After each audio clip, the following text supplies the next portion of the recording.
വിശേഷങ്ങൾ? എല്ലാവർക്കും സുഖം തന്നെയെന്ന് വിശ്വസിക്കുന്നു. ഞങ്ങളിവിടെ സുഖമായിരിക്കുന്നു.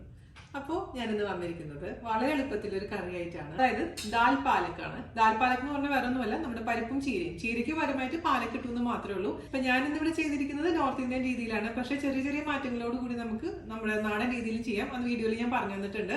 അപ്പൊ ഇത് ചപ്പാത്തിയുടെ കൂടെ ചോറിന്റെ കൂടെ കഴിക്കാൻ പറ്റുന്ന സൂപ്പർ ആയിട്ടുള്ള ഒരു കറിയാണ്. ഇതിന്റെ പ്രത്യേകത എന്താണെന്ന് വെച്ചാൽ നമ്മളിതിൽ ഒട്ടും തന്നെ തേങ്ങ ചേർക്കുന്നില്ല. തേങ്ങ ചേർക്കാത്ത ഒരു അടിപൊളിയായിട്ടുള്ള ഇൻസ്റ്റന്റ് ആയിട്ടുള്ള ഒരു 10 മിനിറ്റ് കൊണ്ട് ചെയ്യാൻ പറ്റുന്ന ഒരു കറിയാണ്. അപ്പൊ എല്ലാവരും തയ്യാറാക്കി നോക്കുക.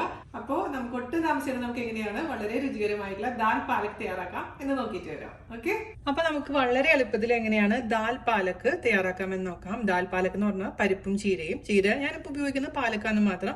നിങ്ങളുടെ അടുത്ത് ഇപ്പോൾ പാലക്ക് ഇല്ലാന്നുണ്ടെങ്കിൽ നോർമൽ ആയിട്ടുള്ള ചീര ഉപയോഗിച്ചിട്ടും ചെയ്യാം കേട്ടോ. അപ്പൊ അതിനുവേണ്ടി ഞാനിവിടെ എടുത്തിരിക്കുന്നത് 1/2 കപ്പ് തുവരപ്പരിപ്പാണ്. അതായത് നമ്മൾ സാമ്പാർ പരിപ്പ് സാധാരണ ഉപയോഗിക്കുന്ന പരിപ്പ്. പക്ഷെ നിങ്ങൾക്ക് ഈ കറി ഉണ്ടാക്കാൻ ഏത് പരിപ്പ് വേണമെങ്കിലും ഉപയോഗിക്കാം. 1/2 കപ്പ് പരിപ്പ് ആദ്യം തന്നെ നമുക്ക് നന്നായിട്ട് വാഷ് ചെയ്തതിന് ശേഷം 20 മിനിറ്റെങ്കിലും വെള്ളത്തിലിട്ട് വെക്കാം. അങ്ങനെ ചെയ്യുമ്പോൾ പെട്ടെന്ന് തന്നെ ഇത് കുക്കായി കിട്ടും കേട്ടോ. നമുക്കിതൊരു കുക്കറിലോട്ട് ഇട്ട് കൊടുക്കാം. ഇനി ഞാൻ അതിലോട്ട് ചേർത്ത് കൊടുക്കാൻ പോകുന്നത് 1/2 തക്കാളിയാണ്. മീഡിയം തക്കാളിയുടെ പകുതി ഭാഗം എടുത്തിരിക്കുന്നത് ചെറുതാക്കി നുറുക്കിയത് ഇട്ട് കൊടുക്കാം കേട്ടോ. ഇനി നമുക്ക് ഒരു കൈപ്പിടി പാലക്ക് ചെറുതാക്കി കട്ട് ചെയ്ത് ഇട്ട് കൊടുക്കാം. പാലക്ക് അവസാനം ചേർത്ത് കൊടുത്താലും മതി. ഞാനിപ്പോൾ എല്ലാം കൂടി ഒരുമിച്ച് കുക്കറിൽ ഇടുന്നു മാത്രം കേട്ടോ. അതിലോട്ട് നമുക്ക് ആവശ്യത്തിന് ഉപ്പ് ചേർത്ത് കൊടുക്കാം. അതുപോലെ തന്നെ ഒരു അല്പം മഞ്ഞൾപ്പൊടി. അതിനുശേഷം വെള്ളം ഒഴിച്ചിട്ട് നമുക്കിത് 2 വിസിലിൽ കുക്ക് ചെയ്തെടുക്കാം. ഞാൻ 2 ഗ്ലാസ് വെള്ളം ഒഴിച്ച് കൊടുത്തിട്ടുണ്ട്. 2 വിസിൽ വരുമ്പോൾ നമുക്ക് ഓഫ് ചെയ്യാം കേട്ടോ. അപ്പൊ നമ്മുടെ പരിപ്പ് കുക്ക് ആയിട്ടുണ്ട് കേട്ടോ. കണ്ടില്ലേ? ഇത് നമുക്ക് മാറ്റി വെക്കാം. ഇനി കുറച്ചും കൂടെ കാര്യങ്ങൾ ചെയ്യാനുണ്ട്. അതിന് വേണ്ടിയിട്ട് ഒരു കടായി അടുപ്പത്ത് വെക്കുക. അതിലോട്ട് നമുക്ക് ഓയിൽ ഒഴിച്ച് കൊടുക്കാം. അല്പം മാത്രം ഓയിൽ ഒഴിച്ച് കൊടുത്താൽ മതി കേട്ടോ. ഇപ്പൊ നാടൻ രീതിയിലും ചെയ്യാം, ഇത് നോർത്ത് ഇന്ത്യൻ രീതിയിലും ചെയ്യാം. അപ്പൊ ഞാൻ നോർത്ത് ഇന്ത്യൻ രീതിയിലാണ് ചെയ്യുന്നത് കേട്ടോ. ഒരു ടേബിൾ സ്പൂണോളം ഓയിൽ ഒഴിച്ച് കൊടുത്തിട്ടുണ്ട്. അതൊന്ന് നന്നായി ചൂടാവട്ടെ. ഇപ്പൊ നോർത്ത് ഇന്ത്യൻ രീതി ആയതുകൊണ്ട് മാത്രം ഞാൻ നല്ല ജീരകം, അതായത് ക്യുമിൻ സീഡ്സ് ഇടുന്നുണ്ട്. അതേസമയം നമുക്ക് നാടൻ രീതിയിലാണെങ്കിൽ ഈ സമയത്ത് ഇതിലോട്ട് കടുക് ഇട്ട് കൊടുത്താൽ മതി കേട്ടോ. ഒരു നുള്ള് ജീരകം ഇട്ട് കൊടുക്കാം. ഒന്ന് പൊട്ടുന്ന സമയത്ത് നമുക്ക് പകുതി സവാള നമുക്ക് ഇട്ട് കൊടുക്കാം, വളരെ നൈസാക്കി അരിഞ്ഞത്. അതേപോലെ തന്നെ ഒരു ടീസ്പൂൺ ഇഞ്ചി കൊത്തി അരിഞ്ഞത്, ഒരു ടേബിൾ സ്പൂൺ വെളുത്തുള്ളി കൊത്തി അരിഞ്ഞത്, വളരെ നൈസാക്കി അരിഞ്ഞെന്ന് അർത്ഥം. 2 പച്ചമുളക് വളരെ നൈസാക്കി അരിഞ്ഞത് എന്നിവ ചേർത്ത് കൊടുക്കാം. ഇത് നന്നായിട്ടൊന്ന് വാടുന്നവരെ വെയിറ്റ് ചെയ്യാം. ഒരുപാട് ബ്രൗൺ കളർ ആവാൻ നിൽക്കൊന്നും വേണ്ട കേട്ടോ. ചെറുതായിട്ടൊന്ന് വാടി വന്നിട്ടുണ്ട്. നമുക്ക് തീ കുറയ്ക്കാം, ലോ ഫ്ലെയിമിലോട്ട് മാറ്റാം. അതിനുശേഷം അതിലോട്ട് ഒരു 1/4 ടീസ്പൂൺ മുളക് പൊടി ചേർത്ത് കൊടുക്കാം. കാരണം നമ്മൾ പച്ചമുളക് ചേർത്തിട്ടുണ്ടല്ലോ, അപ്പൊ ഒരുപാട് ഇടണ്ട. എരിവുള്ള മുളക് പൊടിയാണ് ഇട്ട് കൊടുത്തിരിക്കുന്നത്. അതേസമയം നിങ്ങൾക്ക് കാശ്മീരി മുളക് പൊടി ഉപയോഗിക്കാം കേട്ടോ. പിന്നെ നമുക്ക് വേണ്ടത് ഒരു 1/4 ടീസ്പൂൺ കൊറിയാണ്ടർ പൗഡർ, അതായത് മല്ലിപ്പൊടി. നന്നായിട്ട് വഴറ്റി കൊടുക്കാം. പിന്നെ ഒരു നുള്ള് നല്ല ജീരകത്തിന്റെ പൊടി, അതായത് ക്യൂമിൻ പൗഡർ ഇട്ട് കൊടുത്തിട്ടുണ്ട്. മിക്സ് ചെയ്യാം. പിന്നെ നമുക്ക് ചേർത്ത് കൊടുക്കേണ്ടത് അല്പം കസൂരി മെത്തി, ഉലുവയുടെ ഇല ഉണക്കി പൊടിച്ചത് ഇട്ട് കൊടുക്കാം. ഗരം മസാല ഒന്നും ചേർക്കുന്നില്ല. ഇത്രയും കൂടെ ആയതിനു ശേഷം നമുക്ക് ഇതിലോട്ട് വേവിച്ച് വെച്ചിരിക്കുന്ന പരിപ്പും പാലക്കും ഒഴിച്ചു കൊടുക്കാം. നന്നായിട്ട് മിക്സ് ചെയ്ത് കൊടുക്കാം. ഇതൊന്ന് തിളച്ച് വരുമ്പോൾ നമുക്ക് വേണമെന്നുണ്ടെങ്കിൽ മാത്രം കുറച്ച് മല്ലിയുടെ ഇല ഇട്ടതിന് ശേഷം ഓഫ് ചെയ്യാം.